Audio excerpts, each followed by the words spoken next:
Good day, one and all, friends and foes. You know who you are. I'm Cal, and you're listening to Missing Links Movie Podcast, your weekly reel of the latest in film news.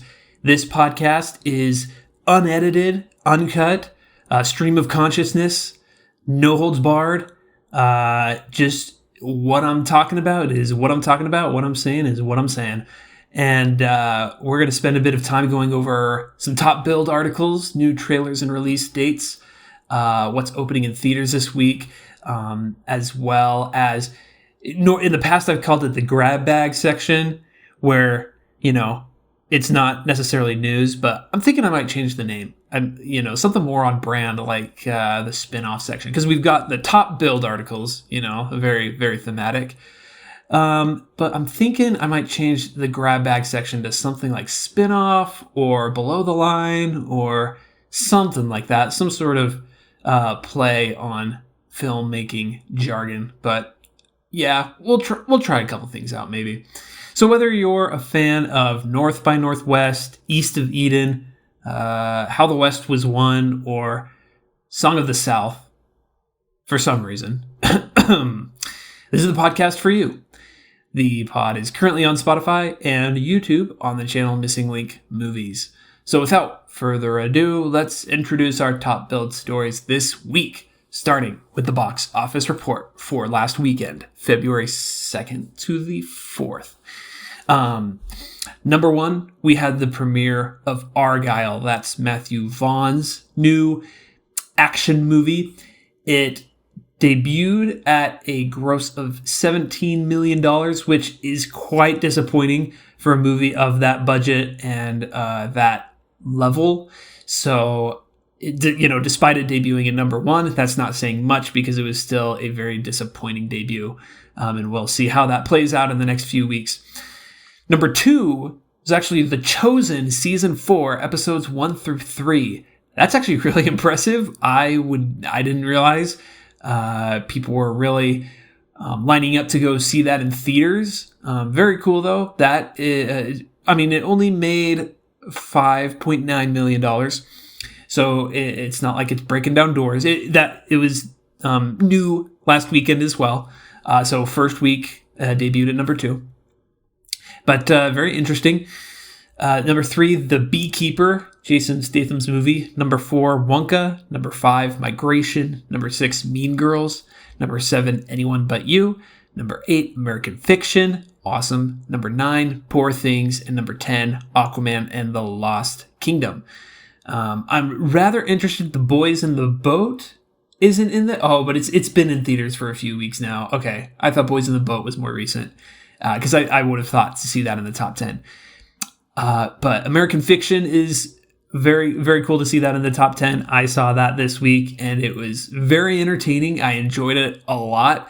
It's kind of, if you're not familiar, it's nominated for several Oscars, including Best Picture. It's about a black author played by Jeffrey Wright who decides, he's very intellectual. And he decides, kind of as a joke, as a prank. Sorry, I'm not very good at explaining this. He's a writer, right? But he's not a very successful one.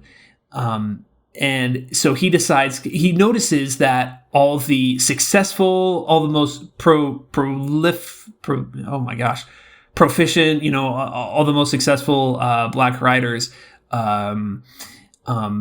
write about what he sees as stereotypical black experiences rather than real ones, as he sees it. And so as a joke, he decides to, under a pen name, write like just the most kind of stereotypical black autobiography he can conceive. But when he sends it to these publishers, they love it and they totally believe it to be completely real. They're seriously impacted by it, and so he kind of stumbles into this unexpected success with this book he wrote as a joke, and so it kind of deals with some of that. It reminded me of this movie I saw called Hollywood Shuffle, which was about the poking fun at the stereotypical black roles that are written in Hollywood, and this kind of was in that same vein where it's poking fun at the ways in which black voices can be stereotyped. But it was very funny. Like probably out of the like Best Picture nominees I've watched so far, probably the funniest. Holdovers was a pretty close one as well. Overall, I didn't enjoy it quite as much as The Holdovers, but it was still very, very good and like totally deserving of a lot of the things it was nominated for, including Best Picture. Jeffrey Wright was nominated for Best Actor. Sterling K. Brown was nominated for Best Supporting Actor, and he was great. Just overall, like very, very good movie. Fantastic. Okay, anyways, so I digress.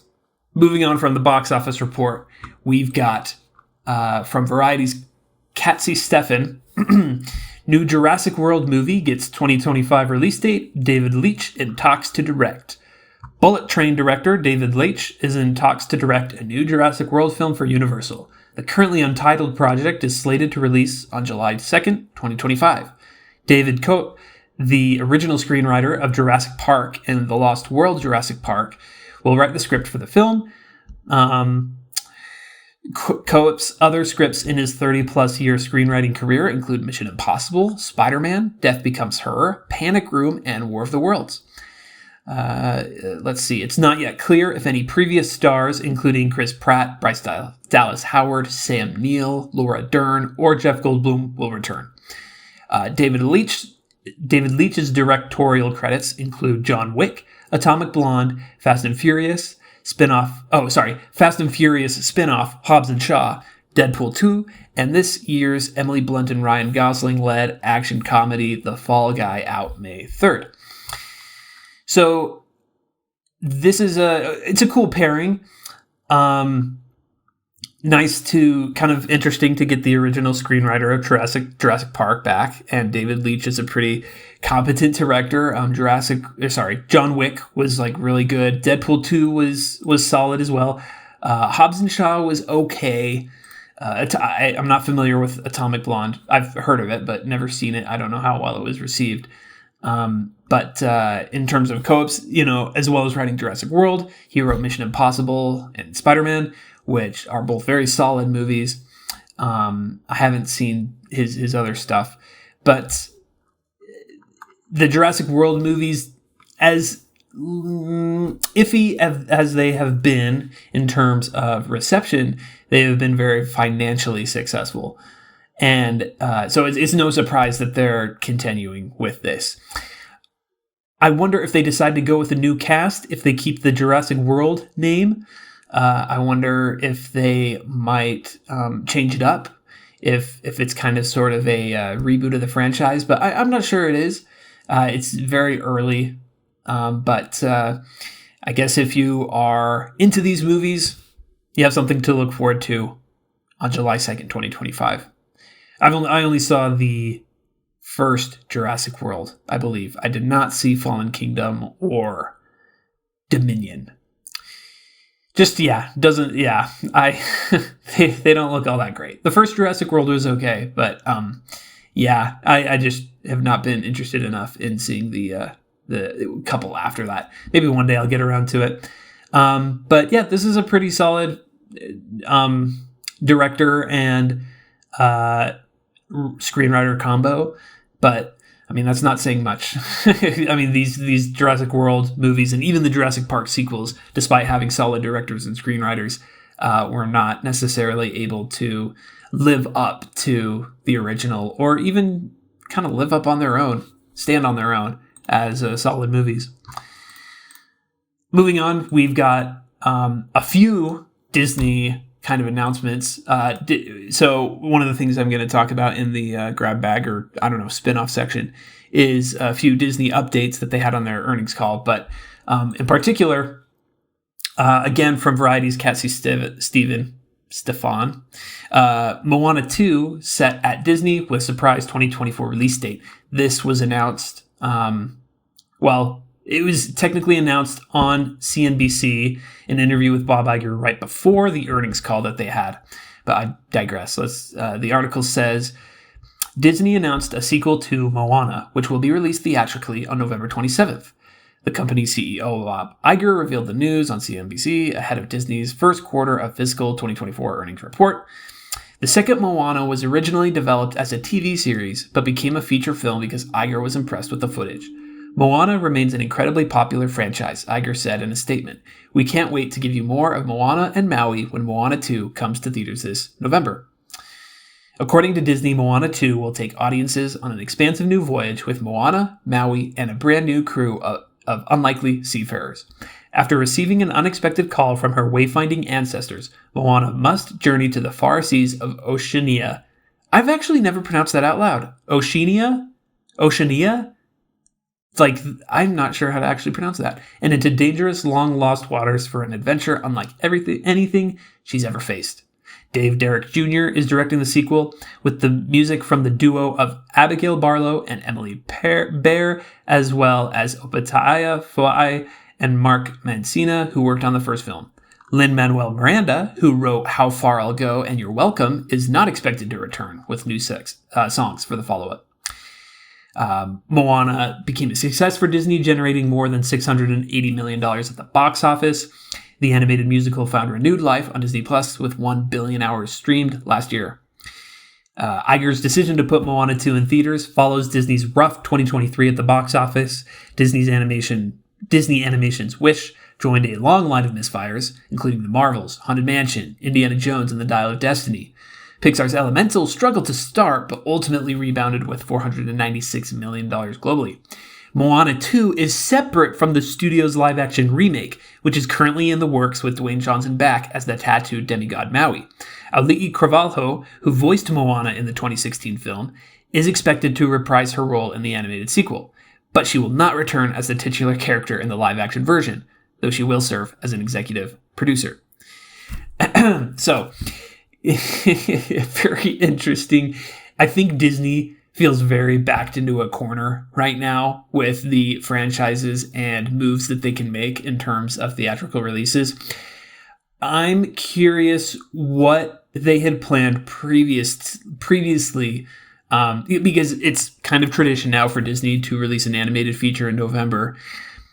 However, it's unexpected. It's kind of strange for them to only announce what they're coming out with this soon, I guess. I think we would have normally known a little earlier what they were coming out with this November. But it's interesting that it's Moana 2. I have to think they originally had a different movie planned, but if it's true what Bob Iger says about how they liked what they saw with the Moana TV series and turned it into a movie, I wonder if that's more of just a cover story with them realizing, crap, Wish, not great.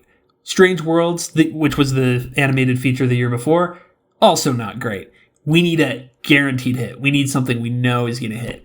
And so they kind of saw, hey, well, we started developing this Moana series. Why don't we just retool that to a movie and release it? That is much more a much more reliable hit that we can count on. So it might be kind of a twofold opportunity for them that they were able to use this. As for, I think I saw another article that they're in the process of trying to get Dwayne Johnson back to play Maui in the animated sequel. I think another reason this is kind of weird is because they've got a live action remake in the works that I don't think is supposed to release that much longer after this. They might move it.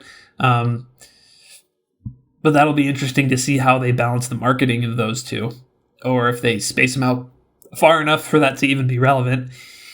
As for the quality, I have to say I'm a little trepidatious about it, because the concept of packaging together a few episodes of a TV series and releasing it as a movie does not generally work well. I'm thinking of particularly Disney's Atlantis 2, Milo's Return, I think it was called. They put together, I think, the first 3 or 4 episodes of an Atlantis TV series and released that as a movie. I don't think they ever ended up coming out with the series. I think they just released that. Did poorly, even more poorly than the first Atlantis movie, as critically as well as financially. I don't even know actually if they released Atlantis 2 in theaters. It might have been direct to DVD. I'm also thinking of Star Wars: The Clone Wars. That's an animated thing that, not Disney, but was released as a package of the first 3 or so episodes of the Clone Wars TV series. And then there was also, this wasn't released in theaters, but Disney's Buzz Lightyear of Star Command.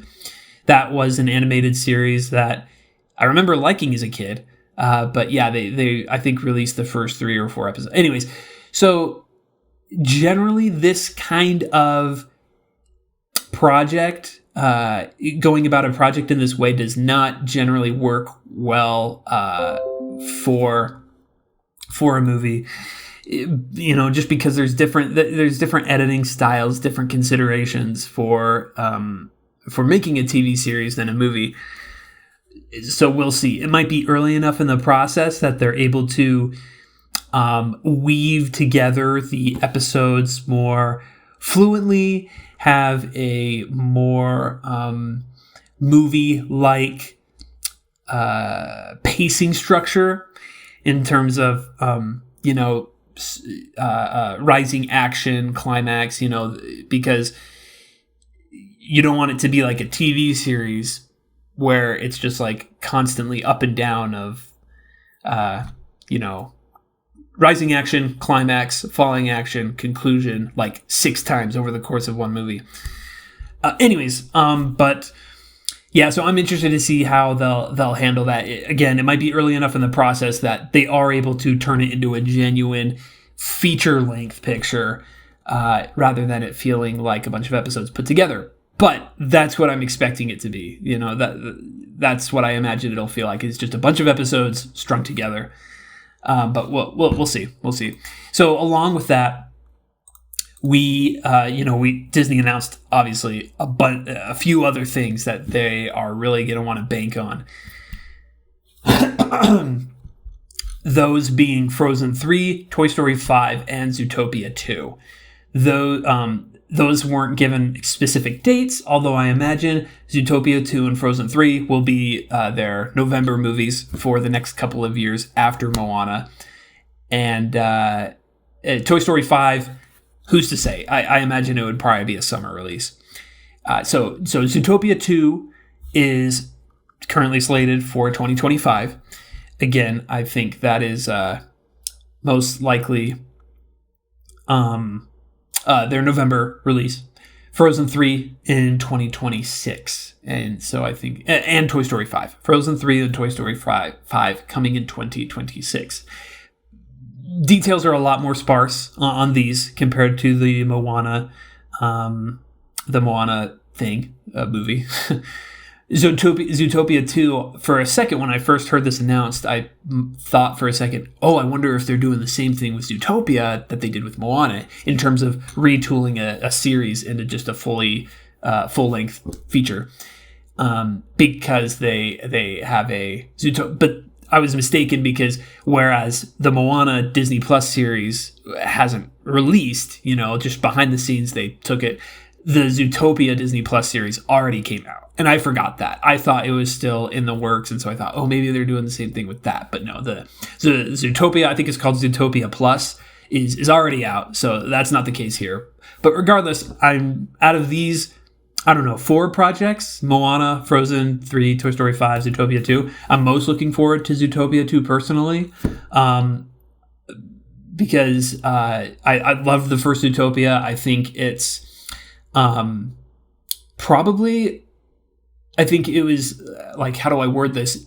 Disney's last great movie. I liked Moana well enough. I liked Encanto. I honestly haven't seen Strange Worlds or Wish. But just looking at what was the last movie by Disney that I loved? And I would say Zootopia was. Really fun world, really great art direction and production design and things, and a really great message, great writing. That I really enjoyed. So I'm looking forward to that. Frozen 3, Toy Story 5, we'll see. I actually didn't mind Frozen 2, which is kind of funny because generally Frozen 1 is generally seen as the better movie. But I liked Frozen 2 better because of what it was trying to do. I could tell they had something. They just needed a little longer to cook and figure out some of the concepts of that movie. It wasn't fully fleshed out. But I liked what they were trying to do, so Frozen 3 could improve on that, hopefully. Toy Story 5, Toy Story is my favorite Pixar series of all time, at least the original 3. The fourth one I did not like that much. I don't imagine I would like a fifth one very much. Yeah. But it's a franchise that Disney really can rely on, and that's what they need right now. And I think, personal opinions aside, I think for general audiences and for recovering their losses, I think these are probably the right moves to make, as opposed to the moves they've been making the last couple of years. I mean, Indiana Jones, no one was really asking for another Indiana Jones. And, a lot of the Marvel projects they've been coming out with, people haven't necessarily been clamoring for those either. I think a new Frozen, new Toy Story, new Zootopia, new Moana, I think those will end up working out for them pretty well. Okay, let's see. Next story, Oscars. Yes, from Variety's Clayton Davis. Oscars add new category for Best Casting beginning for 2025 films. The Oscars are casting a wider net. The Board of Governors and the Academy of Motion Picture Arts and Sciences announced a pleasant surprise Thursday morning by creating a new competitive Oscar category for Best Achievement in Casting. It will begin at the 98th annual ceremony for films released in 2025. This is the first new category created by the Academy since 2001 for Best Animated Feature Film. The Casting Directors Branch was formed in July 2013 and has nearly 160 members. Casting directors play an essential role in filmmaking, and as the Academy evolves, we are proud to add casting to the disciplines that we recognize and celebrate, said Academy CEO Bill Kramer and Academy President Janet Yang. We congratulate our Casting Directors Branch members on this exciting milestone and their commitment and diligence throughout this process. This is pretty cool. Going back to the article, category rules for eligibility and voting for the inaugural award will be announced in April 2025 with the complete 98th Academy Awards rules. Wait. Okay. Okay, so hold on. If they're for 20, let me get this math right. It will begin. Oh, I see. Okay, so it will begin at the 98th annual ceremony for films released in 2025. Okay, so none of the movies this year will be eligible for Best Casting. Not until next year at 2025. So the first awards for Best Casting will not be until 2026. All right. Because when it said that the rules and eligibility would be described in April 2025, I was like, well, that'll be after the Oscars. That'll be too late for people to... Okay, but yeah, that's because it will be films released in 2025 and will be awarded in 2026. Pretty cool. It's cool to, see new awards. I think this is a pretty interesting one to go with, considering I feel like there's been a growing grassroots, you could say, movement the last few years for the Oscars to add a Best Stunt category. I personally don't have too strong of an opinion one way or another, because I get the argument that it's sort of a, if you have a Best Stunt award, do you have people trying to one-up each other, coming up with more dangerous stunts to win the award? I don't know. Maybe it's worth trying. What's the harm in trying it for a couple of years? And then maybe we take away the award if it turns out to be like dangerous and spirals out of control. But maybe just try it. Another argument I hear is like, who gets, if something is nominated for Best Stunts, like who do you award? Do you award the stunt coordinator? Do you award the person who performed the stunt? Do you, who gets the award? But yeah, so I see arguments for both directions, but I do like the casting, because I think a lot of times they're you know, while some movies may have one or two cast members that really stand out, sometimes there's just a whole host of people that a whole cast, that really works together really well. However, I think there is a lot of overlap, I think, with like best directing, in terms, because that's what I feel like. I feel like kind of best directing sort of covers how well the cast works and gels together on a creative level. I don't know. I don't know if I'm out of line for saying that, but I feel like kind of best directing sort of plays into that. I also think that it's it's the sort of award where we will see the same nominees in that category that we will see in every other category, So I feel like between Best Picture, Best Actor, Best Actress, and Best Casting, like you'll see all the same nominees for the most part. So that's what I'm worried about. That's what I think might happen, because like thinking over the last couple of years, this year, I'm thinking, well, I think Oppenheimer would definitely win Best Casting for this year, but Oppenheimer already got nominated for like 50 other things. Last year, I think I would have said something like Everything Everywhere All at Once probably would have been a guaranteed win, for a lock for Best Casting. But again, that one was nominated for a bajillion other things. So it's not an award like Best Animated Feature that was introduced in 2001, where it's kind of like, okay, there is a subset of movies that aren't quite getting the recognition they need, so let's have an award that they can that we can honor them with. As much as that, I feel like that's kind of backfired, because now I feel like animated movies have an even harder uphill battle to climb to be nominated for anything other than Best Animated Feature. But I think it's necessary, because it's better than nothing. If we didn't have the Best Animated Feature award, we would be seeing like much more serious snubs. But so lucky it's there. And so I feel like the casting award, as cool as it is, might just result in another award given to the same movies that are already nominated for a bunch of other things, which, if it's a good movie, it's a good movie, But sometimes I feel like there's not a lot of diversity, and I don't mean that in the sense that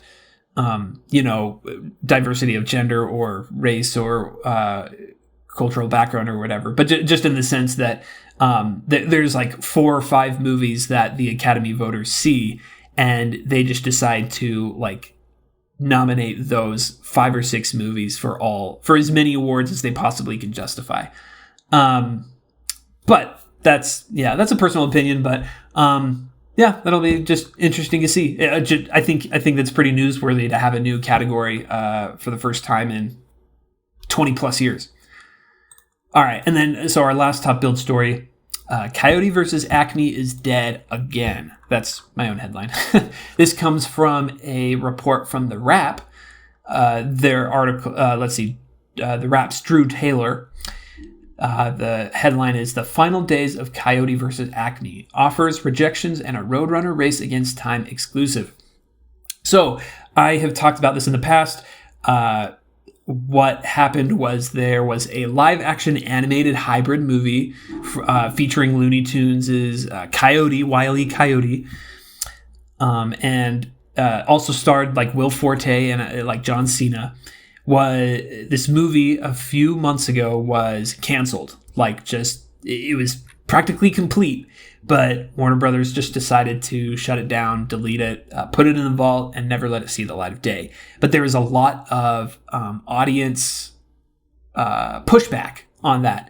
The article calls it a firestorm of outrage and indignation It was heightened by a friends and family screening that had already been planned before the cancellation announcement was made. The screening brought more goodwill and an even louder public outcry. So Warner Brothers, reacting to the hubbub, walked back its initial decision. Instead of canceling the movie outright, the studio would give the filmmakers the chance to shop it around. If another studio wanted to pick it up, they could. Now, months later, Warner Bros. Has had enough. The call to DeFaria, the producer of the movie, the call to DeFaria made that crystal clear. Let's see. In a truly inglorious end, a source close to the movie doesn't believe Warner Bros. Would even announce that they hadn't found a home for the movie. They would unceremoniously delete it, never to be seen again. Following the death and potential resurrection of Coyote vs. Acme, there were screenings for interested parties. According to several people familiar with the situation, Netflix, Amazon, and Paramount screened the movie, which was received well, and submitted handsome offers. Paramount even proposed a theatrical release component to their acquisition of Coyote vs. Acme that would allow for Warner Bros. To save face and, more importantly, let audiences see the movie the way it was meant to be experienced. Warner Bros. Did not respond to requests for comment from the Wrap, but Warner Brothers, which stood to make $35 to $40 million on the tax write-down, wanted something in the ballpark of $75 to $80 million from a buyer. And what's more, they wouldn't allow the interested studios to counter Warner Bros. Offer. It was a take-it-or-leave-it situation, one that other studios didn't even know they were entering into. So it is sounding like, while not, officially confirmed, which the article says is not likely it will ever be officially confirmed to be canceled, but that it'll just slowly fade and, and will not end up seeing the light of day. Really disappointing. And while I don't necessarily feel that Coyote vs. Acme was going to be the next Citizen Kane or 2001 or, Casablanca or whatever, I think it just is reflective of a pattern of it's a new low for studio executives, just with the last couple of years, with Warner Brothers specifically. And so I think it is indicative of future considerations that filmmakers have working for Warner Bros., particularly above the line crew. I think they will more strongly consider, if not outright oppose, doing projects for Warner Bros. At the risk of those projects just being locked away after being nearly completed. So we'll see how these decisions pan out for Warner Bros. I think this would be worth reporting on and talking about, regardless of the movie. But again, I think it's just it might have some severe consequences down the line with how kind of honestly scummy this is to do this to the people who put so much work and passion into because every feature film is a monumental effort, and for that to just be just dropped as if it had never existed is pretty sad. Okay, so we'll see how that works out for them. That's a bold strategy, Cotton. Let's see how that works out. Blah blah blah blah blah. That's a wrap on our top stories. So let's fly in our spin-off section, where I share a little something that isn't exactly news but fun to talk about. Just a couple of things. We already talked about Disney. Disney had their earnings call. I actually listened to it, and it was interesting. I've never done anything like that before. Most of the interesting stuff was in the first part, and actually a lot of the interesting stuff came out in other articles after the fact. Because otherwise it was a bunch of numbers and things that I didn't understand because I'm not super familiar with business. And so I want to keep, there was a lot of things that came out of it. I want to keep it focused more on the movie side. We already talked about the new movies. They talked about Frozen 3, Toy Story 5, Moana 2, etc., etc.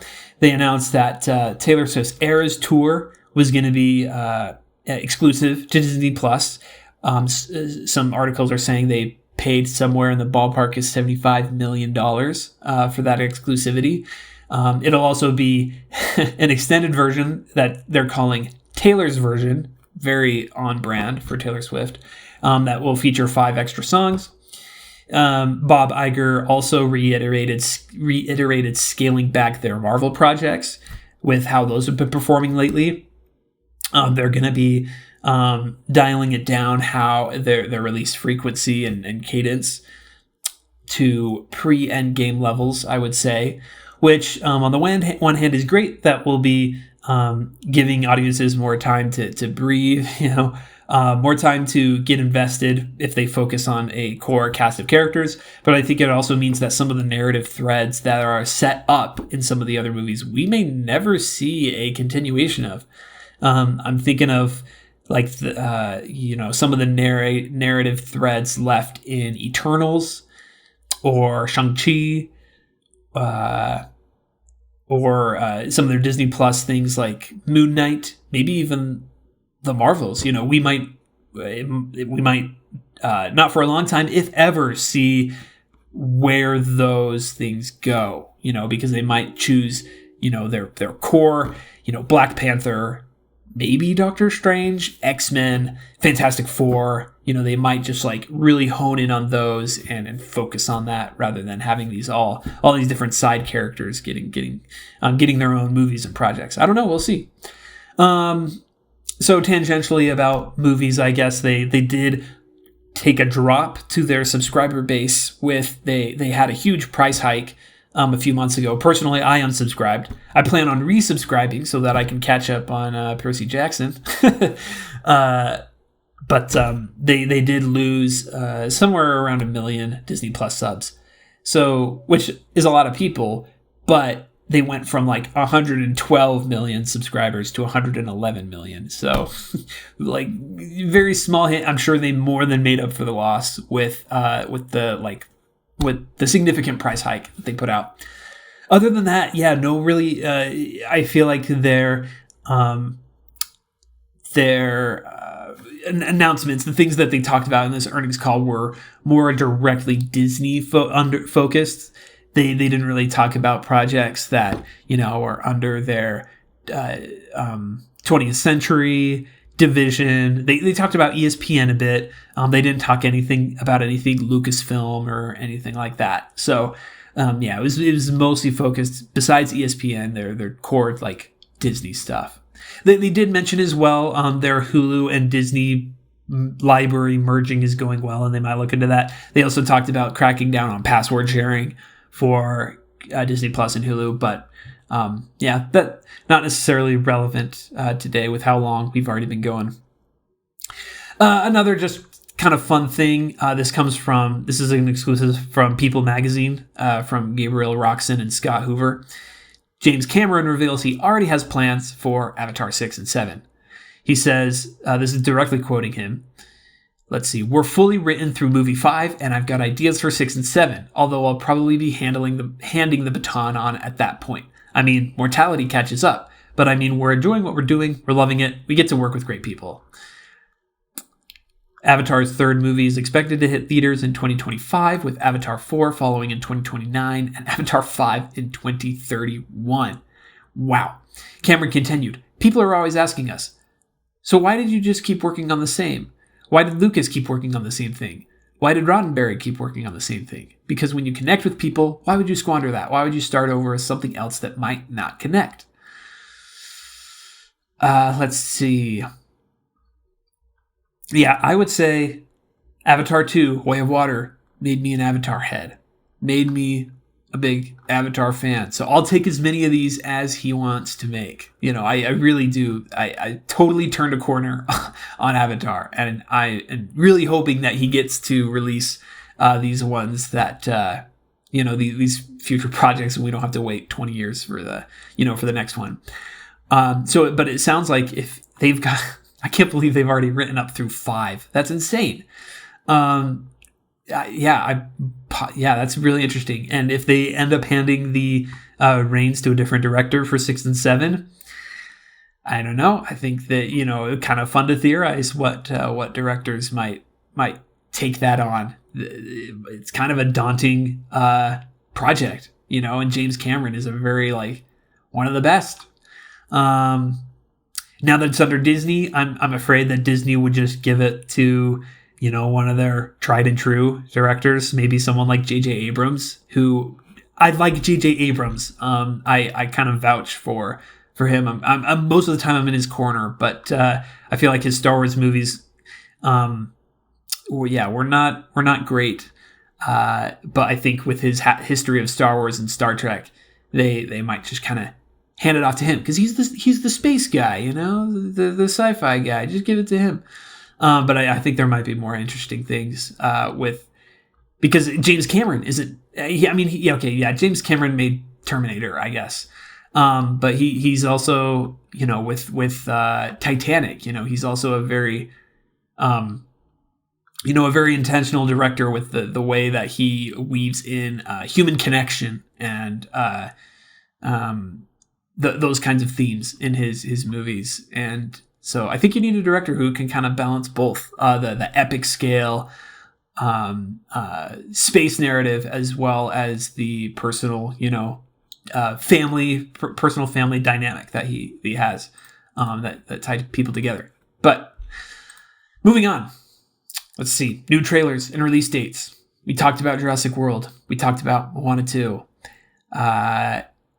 Neither of those Moana 2 had sort of a title announcement, which is unsurprisingly Moana 2. Not too much of a trailer. We did get a trailer for Quiet Place Day 1, the first trailer, which looks pretty solid. It's starring Lupita Nyong'o from the Black Panther movies. Joseph Quinn, who played, what was his name in Stranger Things Season 4, the D&D rocker dude. Eddie, I think it was. He's in it as well. It looks solid. I really liked the first two Quiet Place movies. This one is a completely different cast because it's a prequel to the first two. It's Day 1. But I think it should be a fun movie. That's coming out June 28th, 2024. Opening this weekend, we've got Lisa Frankenstein. That is starring Catherine Newton. That's Zelda Williams' directorial debut. She's the daughter of Robin Williams.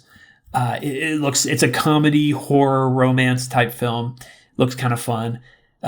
Very visually unique.